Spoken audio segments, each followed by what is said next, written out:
আসসালামু আলাইকুম। আশা করি আল্লাহর রহমত আপনারা সবাই খুব ভালো আছেন। আমিও আলহামদুলিল্লাহ ভালো আছি। সো গত পর্বে আমরা বলেছিলাম যে আমরা এই পর্ব থেকে শুরু করে দিব ডিটেল। সো আমি এই পর্বের নাম দিয়েছি এনভায়রনমেন্ট সেটআপ। তো এনভায়রনমেন্ট সেটআপটা হচ্ছে যে যে কোনো জিনিস এনভায়রনমেন্ট সেটআপটা হচ্ছে যে আপনি পূর্ব প্রস্তুতিটাকে বলে এনভায়রনমেন্ট সেটআপ।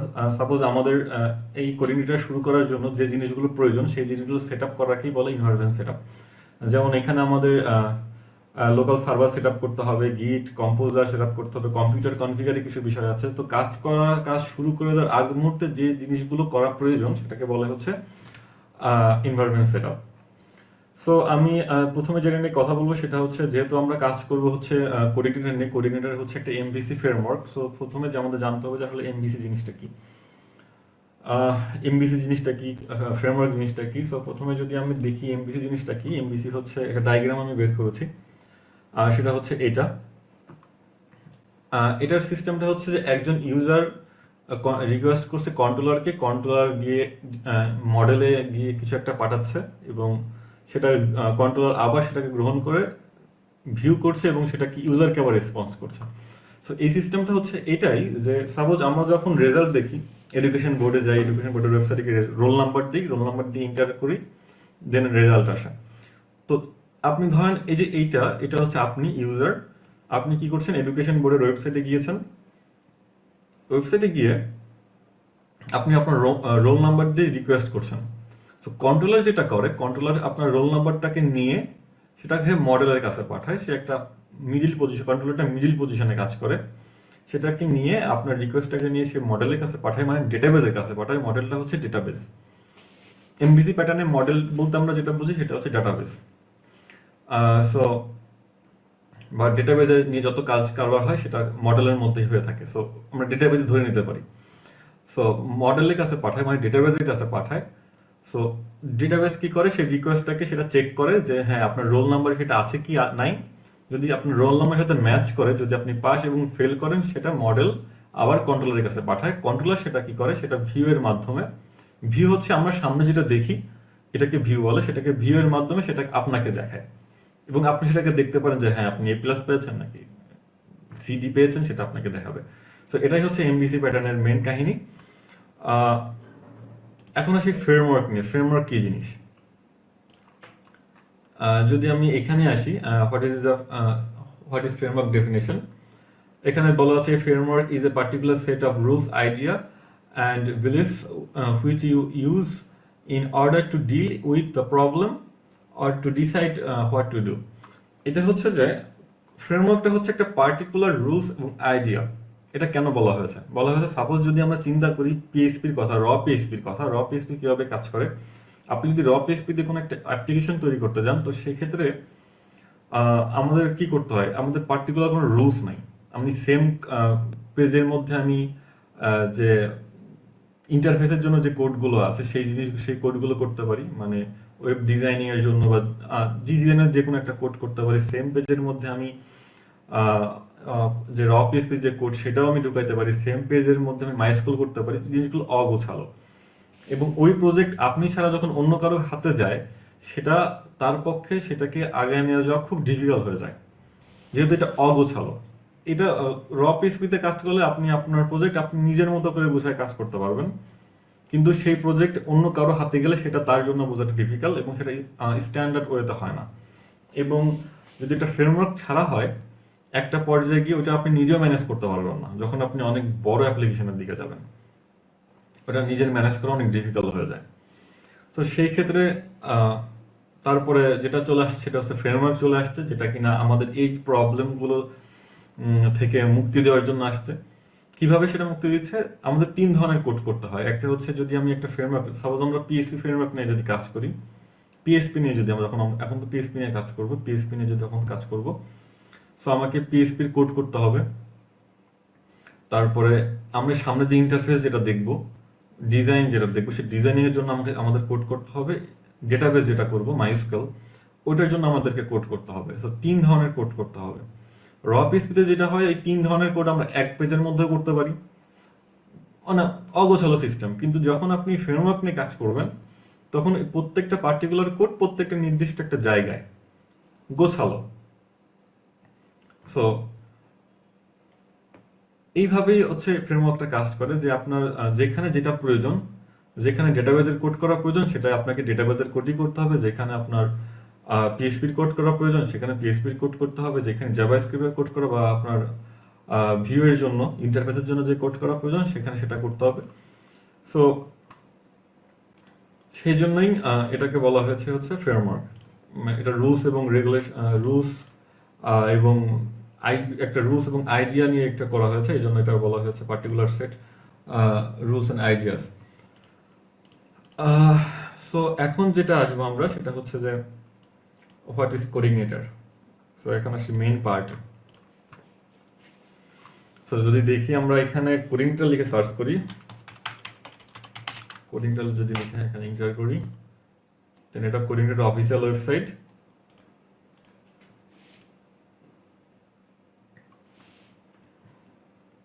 এখানে যাওয়ার পর এখান থেকে ডকুমেন্টেশন। আমরা গত পর্বেই বলেছিলাম যে আমরা ডকুমেন্টেশনটাকে নিয়ে আগাবো। সো ডকুমেন্টেশন থেকে এটা অনলাইন ইউজি মানে ইউজার গাইড। সো এখানে আমরা গেলাম, এখানে ওয়েলকাম টু কোঅর্ডিনেটর 4। এখানে কোঅর্ডিনেটর 4 সম্পর্কে ইন ডিটেল লেখা আছে, এই জিনিসগুলো আপনি নিয়ে নেবেন। জাস্ট এখানে তো বলাই আছে coordinator is an application development framework, A tool kit, এটাকে বলা হয়েছে কোঅর্ডিনেটর হচ্ছে একটা অ্যাপ্লিকেশন ডেভেলপমেন্ট ফ্রেমওয়ার্ক। আচ্ছা, সো এইটা সম্পর্কে আরো বেশ কিছু জিনিস লেখা আছে, সেগুলো আপনারা আস্তে আস্তে পড়বেন। এবং is coordinator right for you, coordinator কি আপনার জন্য রাইট কিনা, এবং কোঅর্ডিনেটর কি কি জিনিস আছে এবং কি কি জিনিস সহজ, এই জিনিসগুলো কিন্তু এখানে দেওয়া হয়েছে। মানে আপনার হোয়াই কোঅর্ডিনেটর এই কোশ্চেনের অ্যান্সার কিন্তু আপনারা এখানেই পাবেন।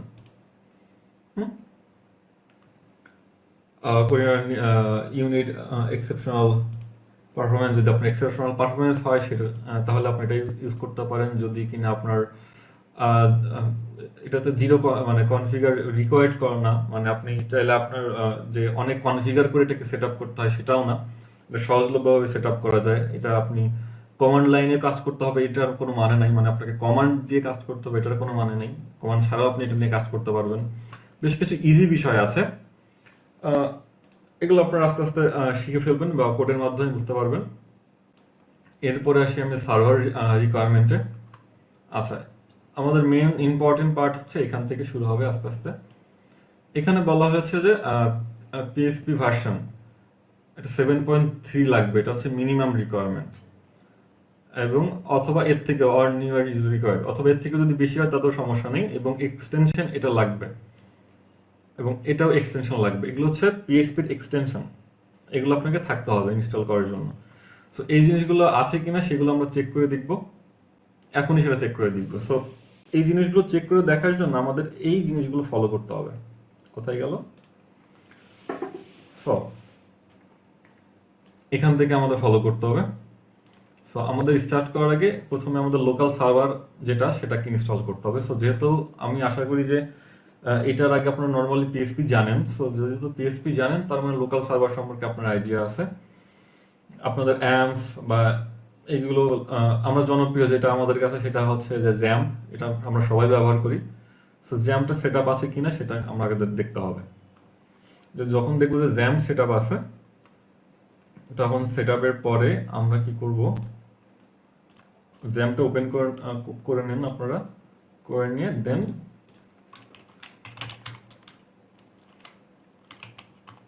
লোকাল হোস্ট যদি লিখে সার্চ করেন পিএসপি ইনফো, এই যে পিএসপি ভার্সন কিন্তু লেখা আছে। সো এখানে ভার্সন 3.7, তো আপনার হিসাবে বেশি আছে, সো এটা নিয়ে কোনো সমস্যা নেই, ভার্সনে ম্যাচ হয়েছে। তারপরে আচ্ছা, মাইস্কেল ভার্সন হচ্ছে 5.1। সো আপনি যদি এখান থেকে মাইস্কেল পিএসপি মাই অ্যাডমিনে যান, সেখান থেকেও দেখবেন পিএসপি ভার্সনও দেখতে পারতেছেন, এবং মাইস্কেল যে ভার্সন সেটাও আপনি এখান থেকে দেখতে পারতেছেন। সো ভার্সনে কিন্তু আমাদের হয়ে গেল। এখন কথা হচ্ছে যে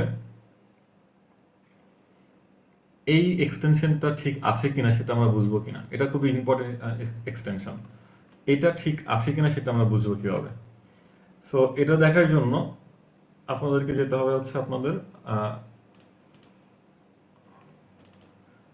যেখানে আপনাদের জ্যাম সেট আপ করা আছে জ্যাম্পের মধ্যে যাবেন, জ্যাম্পের মধ্যে যাওয়ার পরে সেখান থেকে হচ্ছে পিএসপি, পিএসপি থেকে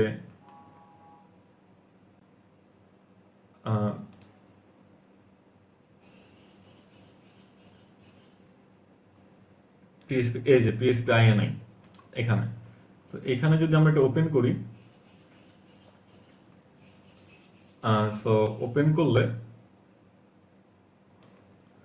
আপনি এই যে এক্সটেনশনটা দেখতে পাচ্ছেন। তো এখানে এখানে দেখুন সেমিকোলন দেওয়া আছে। যদি এটা সেমিকোলন না দেওয়া থাকে তার মানে বুঝতে হবে যে না এটা ঠিক আছে। যদি এটা সেমিকোলন দেওয়া না থাকে তাহলে এটা আপনি সেমিকোলনটা উঠাই দিয়ে বা তাহলে তো ভালো। যদি সেমিকোলন দেওয়া থাকে তাহলে হচ্ছে এটা আপনি এখান থেকে সেমিকোলনটা উঠাই দিয়ে দেন এটা আপনি ইয়ে করবেন, আপনি সেভ করে দিবেন, তাইলেই এটা কাজ করবে।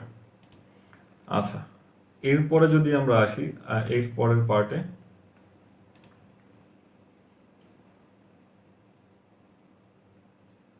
হ্যাঁ আমাদের তো এই সার্ভারগুলো তো আমাদের দরকার নেই, আমাদের মাইস্কুল ডেটাবেসগুলোই হবে। আচ্ছা, সো এরপরে যেটা আমরা করব সেটা হচ্ছে যে গিট। সো গিট ইনস্টল থাকতে হবে। সো গিট কি জিনিস?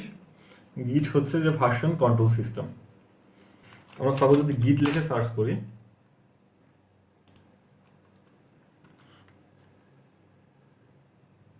তো আমি এটার উপর একটা আলাদা ভিডিও টিউটোরিয়াল বানাবো একটু সময় গিয়ে, তো ওইটা আপনাদের জন্য সুবিধা হবে। সো এটাকে আপনারা এখান থেকে ডাউনলোড করবেন, এই যে উইন্ডোজে এখানে ডাউনলোড করে এটাকে সেট আপ করে ফেলবেন। এরপরে আছে হচ্ছে কম্পোজার। আরেকটা জিনিস ডাউনলোড করতে হবে সেটা হচ্ছে কম্পোজার।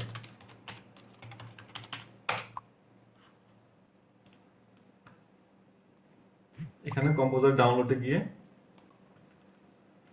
কম্পোজার সেটআপ এক্সি এখানে ক্লিক করতে হবে। এখানে যদি আপনি ক্লিক করেন আপনি এখান থেকে সেভ করার একটা অপশন চলে আসবে।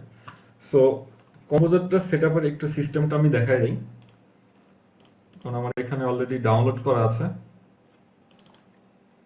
আমি ফুললি সেটআপ করবো না, বাট আমি জাস্ট দেখাই দিব যে এটা কিভাবে সেটআপ হচ্ছে। আপনার ডেভেলপার মোড এটা সেট করব। সি এটা কম্পোজার হইতে পারে, লোকাল সিতে। আচ্ছা, ইম্পর্টেন্ট হচ্ছে এইটা, এই জিনিসটাকে আপনাকে পাওয়াই দিতে হবে। এই জিনিসটা কীভাবে পাওয়াই দিবেন? সাপোজ আপনি যখন এটা ইনস্টল করবেন তখন আপনার জ্যাম্প কোথায় আছে, প্রথমে যাবেন আপনার জ্যাম্পের মধ্যে গিয়ে তারপরে পিএইচপি নামে একটা ফোল্ডার আছে। পিএইচপি নামে ফোল্ডারের মধ্যে php.exe এটা সিলেক্ট করে দিয়ে এটা ওপেন করবেন। তাহলে এই যে পিএইচপির সাথে আপনার কম্পোজারটা, মানে আপনার যে লোকাল সার্ভার আছে, লোকাল সার্ভারের সাথে কম্পোজারটা কানেক্ট হয়ে যাবে। সো যখন কানেক্ট হয়ে যাবে তখন নেক্সট যেটাকে সেট আপ শেষ করে ফেলবেন, তখন এটা আপনার জন্য কাজে ইজি হয়ে যাবে। সো এভাবে কম্পোজারটা সেট আপ করতে হবে। আচ্ছা, এরপর আসছে কোড এডিটর। সো কোড এডিটরে অনেকগুলো কোড এডিটর আছে, সাবলাইম আছে, আপনার নোটপ্যাড প্লাস প্লাস আছে। আপনি যে কোনো একটা ইউজ করতে পারেন, সাবলাইমও ইউজ করতে পারেন, নোটপ্যাড প্লাস প্লাস ইউজ করতে পারেন, অথবা ভিএস কোড ইউজ করতে পারেন। এই পর্বে আমরা ভিএস কোড অথবা সাবলাইম দিয়ে আমরা কাজ দেখা শুরু করব। তো সেক্ষেত্রে আপনি ভিএস কোড যদি ইনস্টল করেন, আমি লিঙ্কগুলো আমি ডিসক্রিপশনে দিয়ে দিব। আপনি অথবা এখানে আপনি যদি লিখেন ভিএস কোড লিখে যদি সার্চ করেন, এই চলে আসলো ভিজুয়াল স্টুডিও কোড। এখান থেকে আপনি ডাউনলোড করে একদম নর্মাল উপায়ে সেট আপ করে আপনি নেক্সট দিয়ে সেট আপ করে আপনি এটাতে কাজ শুরু করে দিতে পারবেন। অথবা সাবলাইম টেক্সট 3 যদি লিখে সার্চ করি, এখান থেকে সাবলাইম টেক্সট এডিটর ডাউনলোড করবেন এবং সাধারণ যে উপায় নেক্সট দিয়ে ইনস্টল করা, সেভাবে আপনি ইনস্টল করে এটা ইনস্টল করতে পারবেন। আচ্ছা, কম্পিউটার কনফিগার আমি এটা কেন বললাম, এটা কেন, এখানে একটু কাহিনী আছে। অনেক সময় জ্যাম্প সেট আপ দেওয়ার পরও বা কম্পোজার সেট আপ দেওয়ার পরও জিনিসগুলো অনেক সময় মিসম্যাচ হয়ে যায়, কম্পিউটারে কাজ নাও করতে পারে।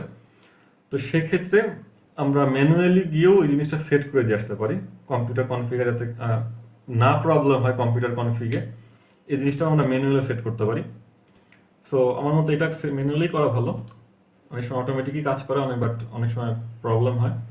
তো সেই ক্ষেত্রে আমরা মাই কম্পিউটারে যাব, এখানে মাই কম্পিউটার থেকে প্রপার্টিস, এখান থেকে অ্যাডভান্স সিস্টেম সেটিং, এখান থেকে হচ্ছে এখান থেকে পাথ সিলেক্ট করব। পাথ সিলেক্ট করার পরে এখানে এডিটে ক্লিক করব। এখন এডিটে ক্লিক করার পরে আমরা যেটা করব সেটা হচ্ছে এখানে কি করা আছে, জ্যাম্প পিএইচপি, এই পাথটা এখানে দিয়ে দেওয়া হয়েছে। তো জ্যাম্প পিএইচপি পাথটা কিভাবে দেওয়া হয়েছে সেটা আমরা দেখাই। সেটা হচ্ছে যে আমরা প্রথমে এখানে গেছি, এখানে আমাদের জ্যাম্প আছে, জ্যাম্পের মধ্যে পিএইচপি আছে। সো এখানে যেটা করা হয়েছে সেটা হচ্ছে যে পিএইচপি যে ফাইলটা, পিএইচপি যে জ্যাম্পের মধ্যে যে পিএইচপির যে ইয়েটা আছে, ফোল্ডারটা আছে, সেই ফোল্ডারটাকে ধরে দেওয়া হয়েছে। তো আপনারা যেটা করবেন, এখানে আসবেন, এখানে এসে এটা কপি করবেন, এই পাথটাকে কপি করবেন, পাথটাকে কপি করে এখান থেকে, আমি নতুন করে করতেছি না বাট জাস্ট দেখানোর জন্য, এখান থেকে নিউ যাওয়ার পরে এটাকে পেস্ট করবেন। পেস্ট করে দেওয়ার পরে সব জায়গায় সেভ দিয়ে, যেখানে সেভ দেবেন, তারপর এখানে সেভ দিবেন, দেন এখানে সেভ দিবেন, সেভ দিয়ে গেলে জিনিসটাকে হয়ে যাবে। আচ্ছা,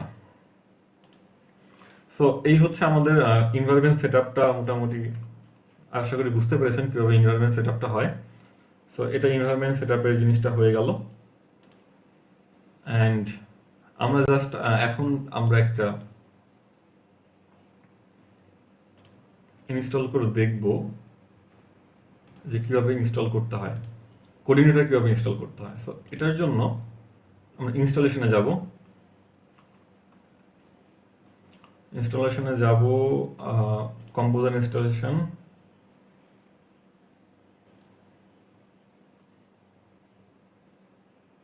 আচ্ছা, ইনস্টলেশনে যাওয়ার পরে জাস্ট বেশি কিছু করব না, আমরা এই যে কোডটা, আমরা ফার্স্টেই বলেছিলাম যে আমরা এই যে ডকুমেন্টেশনটা আছে, ডকুমেন্টেশনটার উপরে বেস করে বা ডকুমেন্টেশনটাকে দেখে দেখে আমরা আস্তে আস্তে আগাবো। সো আমাদের এখান থেকে হচ্ছে মেন কাজ শুরু।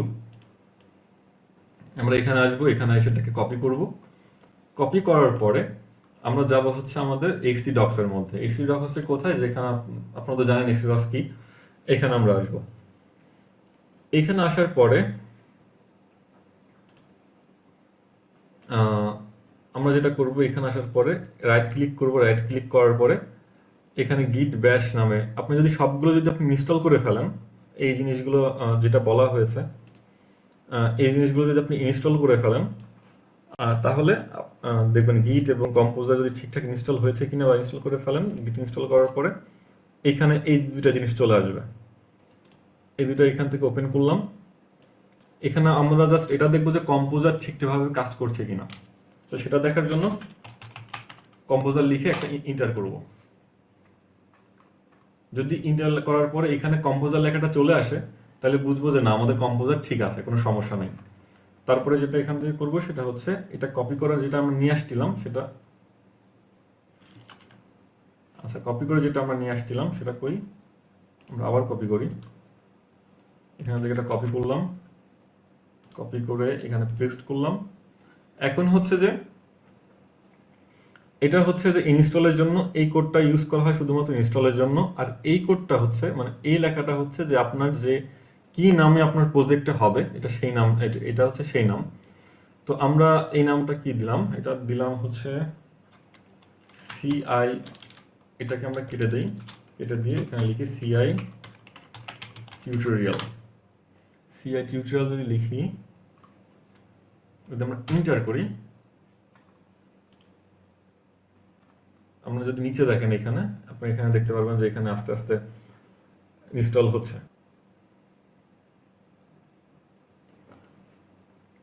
আপনারা দেখতে পাচ্ছেন যে এখানে আমাদের কিন্তু জিনিসটা সাকসেসফুলি আমাদের কিন্তু কোঅর্ডিনেটর ইনস্টল হয়ে গেছে। আমাদের কোঅর্ডিনেটরটা ছিল হচ্ছে সিআই টিউটোরিয়াল নাম। আপনারা দেখতে পাচ্ছেন যে এখানে সিআই টিউটোরিয়াল নামে কোঅর্ডিনেটর ইনস্টল হয়ে গেছে। এখন আমরা দেখব কিভাবে যেটা ইনস্টল হয়েছে সেটা দেখার জন্য এখন চলে আসবো হচ্ছে আমরা রানিং ইওর অ্যাপ এখানে। সো অ্যাপ রান করার জন্য কি করতে হয় সেই জিনিসটাও এখানে বলে দেওয়া আছে। আমরা আসবো হচ্ছে এই জিনিসটাকে কপি করব। সো আমাদের মানে কোঅর্ডিনেটরটা যখন আমরা রান করবো, মানে কোঅর্ডিনেটরটা ওপেন করতে গেলে আমাদের এই কমান্ডটা প্রয়োজন হবে, এই কমান্ডটা। সো এই কমান্ডটা কি করবো, আমরা কপি করবো, পিএসপি স্পার্ক সার্ভ। এটাকে কপি করলাম, কপি করে যে ফোল্ডারের মধ্যে আমাদের পিএসপিটা সেট আপ হয়েছে, মানে কোঅর্ডিনেটরটা সেট আপ হয়েছে, যেমন সিআই টিউটোরিয়াল নামে ফোল্ডারটা ছিল, সেটার মধ্যে গিয়ে আমরা গিট বাশে ক্লিক করব। গিট বাশে ক্লিক করার পর এটাকে পেস্ট করে দিব। পেস্ট করার পর ইন্টার করব। ইন্টার করার পরে দেখবো যে এখান থেকে আমাদের একটা কোড দিয়ে দিছে ওরা, আইপি নাম্বার, আইপি অ্যাড্রেস। এই আইপি অ্যাড্রেসে যদি আমরা ওপেন করি, রান করি, তাহলে এটা কপি করে নিলাম, তাহলেই আমাদের সাকসেসফুলি কোঅর্ডিনেটর দেখা যাবে যে রান হচ্ছে। সো আমরা এখানে যাই, এটাকে পেস্ট করি। পেস্ট করার পরে ইন্টার করি, দেখতে পারবো যে আমাদের কোঅর্ডিনেটরটা কিন্তু সেট আপ হয়ে গেছে, একদম সাকসেসফুলি সেট আপ হয়ে গেছে। সো আশা করি বুঝতে পেরেছেন। নেক্সট টিউটোরিয়াল থেকে আমরা দেখা শুরু করব, আমরা মেইন কোডে হাত দিব এবং আস্তে আস্তে বেসিক থেকে শেখা শুরু করব ইনশাল্লাহ। এই আমাদের কোনো প্রবলেম হবে না, এবং এই প্রজেক্টটা বা এই টিউটোরিয়ালটা মোটামুটি বুঝতে পেরেছেন বলে আমি আশা করি। আর যদি কোনো প্রবলেম হয় আমার ফেসবুক পেজে বা ভিডিও কমেন্টে সেটা জানাই দিবেন, আমি সেটা ওটার জন্য নতুন কোনো কিছু মেক করা ট্রাই করবো, নতুন একটা ভিডিও মেক করা ট্রাই করবো। তো সবাই ভালো থাকবেন, দেখা হবে নেক্সট ভিডিওতে।